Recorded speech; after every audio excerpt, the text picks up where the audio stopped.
those situations, I am excited to see when candidates are confident and they will come up to you and talk to you and start that conversation versus me having to drive that conversation.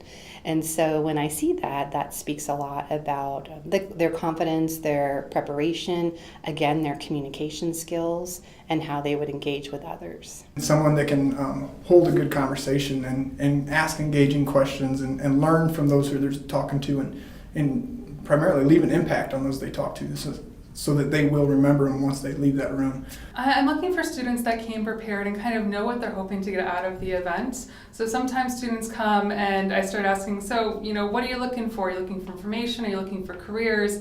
And they really don't know, which is kind of a hard starting point. So when they come and they have some expectation for what they're hoping to get out, maybe networking, building connections, getting more information about a career, getting interview advice, as long as they have an objective, that really helps.